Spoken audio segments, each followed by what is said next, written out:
Ronaldo earns Man United comeback win over Atalanta on wild Champions League night. It was the sort of script that is loved at this club, but it's impossible to escape the feeling this one was used to paper over cracks that are by now huge gaps.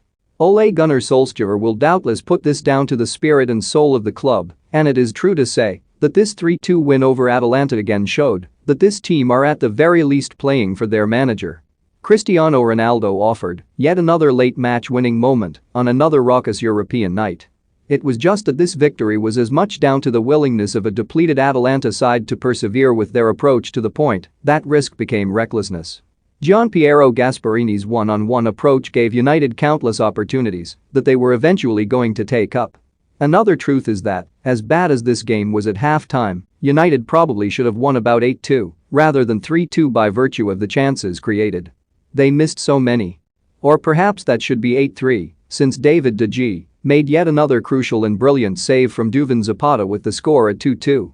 It felt so significant in the very moment of the stop, especially since it had such echoes of what happened against Villarreal, right down to what eventually happened. But that is why, even allowing for the fact United are now top of the group and surely en route for the last 16, it feels wrong to talk about this as any kind of turning point. The Villarreal moment didn't exactly prove a prod for anything more. It saw them sink into the same old issues. Except, by now, there are more than just the same old problems like lack of attacking structure or coherence. This entire match was the second successive game that was basically a signal to everyone else to always play wing-backs at United. Solskjaer hasn't figured out how to play against them. His teams, effectively forced into always funneling a shape towards Ronaldo, just leave so much space on the flanks. Since both wide forwards, in this case Marcus Rashford and Mason Greenwood, have to make up for the Portuguese's pressing, they are usually caught too high forward. The central midfielders meanwhile can't vacate the center, which ensures opposition sides have so much space to run into. Trent Alexander-Arnold and Andy Robertson should be relishing this prospect on Sunday. Atalanta enjoyed themselves in the time they had to attack here. Except, for the first, it's not like they had to push themselves. The opening goal was almost casual. Luis Muriel was afforded even more space to just play the ball back to Josip Pulisic, who so easily picked out David Zappacosta. He flashed the ball across for Mario Pasalic to finish. A murmur once again went around Old Trafford, but these complaints are by no means new. There was then the manner of the second. It was the fifth set-piece goal United have conceded this season, and this may well have been the simplest. A corner was swept in for Merih Demiral to head in first time. It was emphatic, but should have been cut out. Questions can again be asked about Solskjaer's starting lineups.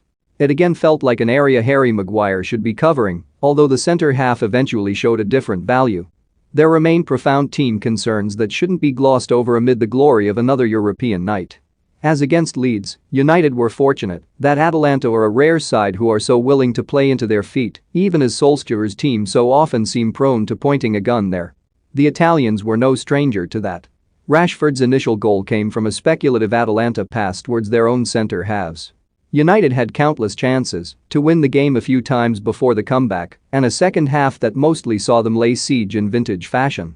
There was Rashford repeatedly getting in behind, his chance before halftime, Fred's shot wide, Ronaldo's one-on-one and Scott McTominay hitting the post.